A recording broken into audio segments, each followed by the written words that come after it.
अब बेला मंडल वासियों के लिए इस महंगाई के जमाने में भारी डिस्काउंट के साथ आपकी सेवा में हाजिर है एके सुपरमार्केट। हमारे पास जिंदगी गुजारने के सभी साज और सामान उपलब्ध है, जैसे कि जनरल कॉस्मेटिक, किराना, पूजा सामग्री, थोक और चिल्लर बिक्री में। खुश खबर तो ये है कि कम दाम में उच्च क्वालिटी के साथ होम डिलीवरी।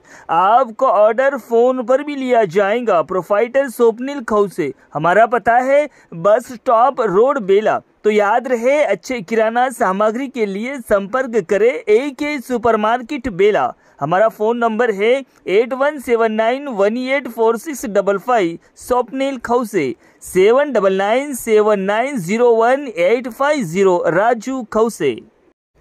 लिम्रा फैशन आपकी सेवा में कम दाम और उच्च क्वालिटी के dresses, ladies wear, kids wear, बच्चों और महिलाओं के लिए नए जमाने का नया फैशन सिर्फ लिम्रा फैशन में। हमारे पास कॉटन ड्रेस मटेरियल, रजवाड़ी सूट, रजवाड़ी गरारा, पाकिस्तानी सूट, अलीना कट और frocks, 3 piece set, top, leggings, palazzo pant, dupatta. संपर्क करें शेख रफीक 7013397495। शेख इसहाक 9492365263। हमारा पता है अक्षय किराना के ऊपर, शिवाजी चौक, मेन रोड, बेला।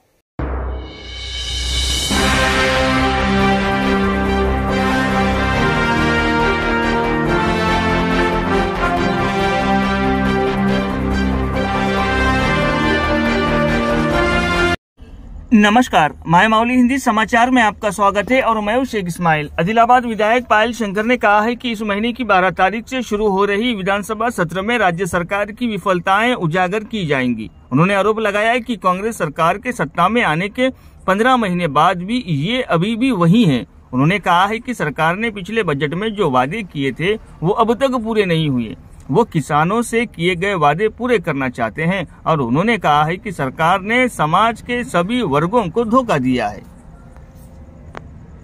మీరు కూడా ఆ పంతానే ఎంచుకుంటారా లేదా కేంద్ర ప్రభుత్వం పెట్టినటువంటి ఫసల్ బీమా పథకంలో భాగస్వాములై రైతుల వాటా కూడా ప్రభుత్వం కట్టి మీ చిత్తశుద్ధిని నిరూపించుకుంటారా, రైతులకు సాయం చేస్తారనంటే ఆ రోజు గౌరవ ముఖ్యమంత్రి గారు అన్నారు, లేదు లేదు రైతులు రూపాయి కట్టాల్సినటువంటి పని లేదు, రైతుల తరపున కూడా మేమే డబ్బులు కడతాం, ఫసల్ బీమా, పంటల బీమా గొప్పగా ఈ రాష్ట్రంలో అమలు చేస్తాం, పంటలు నష్టపోయినటువంటి రైతులకు రేపు అండగా ఉంటామని చెప్పినటువంటి ప్రభుత్వం నయా పైసా పంటల బీమా పథకానికి కేటాయించలేదు.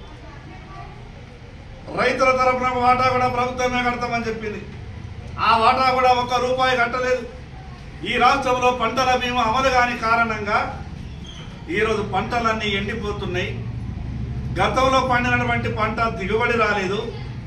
రైతులంతా ప్రభుత్వ వ్యవహారంగా వల్ల పూర్తిగా నష్టపోయింది. దీనికి రాష్ట్ర ప్రభుత్వమే బాధ్యత వహించాల. రాష్ట్ర ప్రభుత్వమే బాధ్యత వహించి ఎండిన పంటలకు నష్టపరిహారం ఇవ్వాల. దిగుబడి రానటువంటి పంటలకు మీరు ఇన్సూరెన్స్ చేయని కారణంగా ఈరోజు రైతు నష్టపోయింది కాబట్టి రైతులకు నష్టపరిహారం కూడా ప్రభుత్వమే ఇవ్వాల.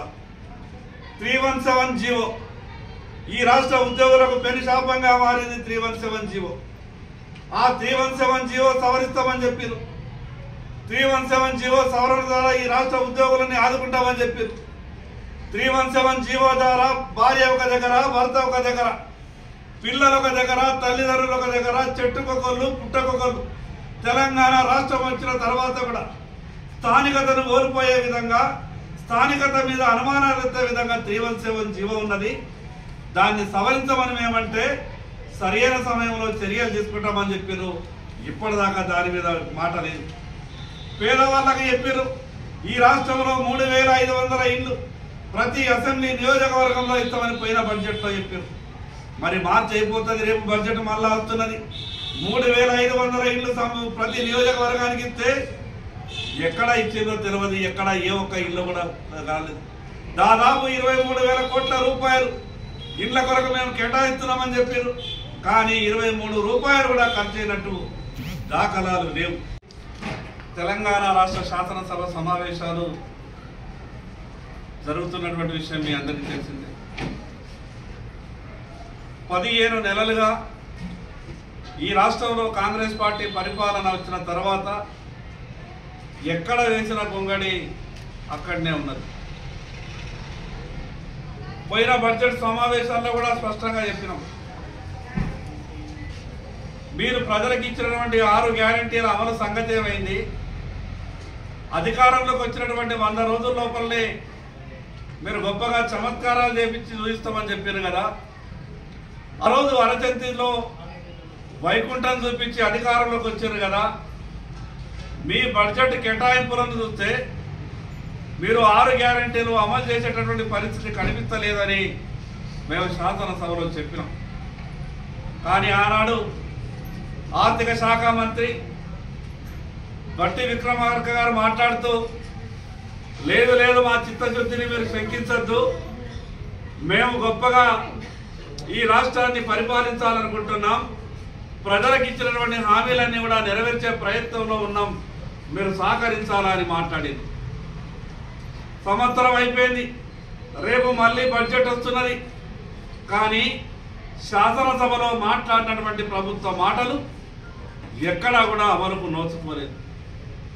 2 లక్షల రూపాయల రుణమాఫీ, ఈరోజు కూడా ఎందరో మంది రైతులు మాకు రుణమాఫీ కాలేదని బ్యాంకుల చుట్టూ తిరిగి విపరీతమైనటువంటి ఇబ్బందులు పడుతున్నారు.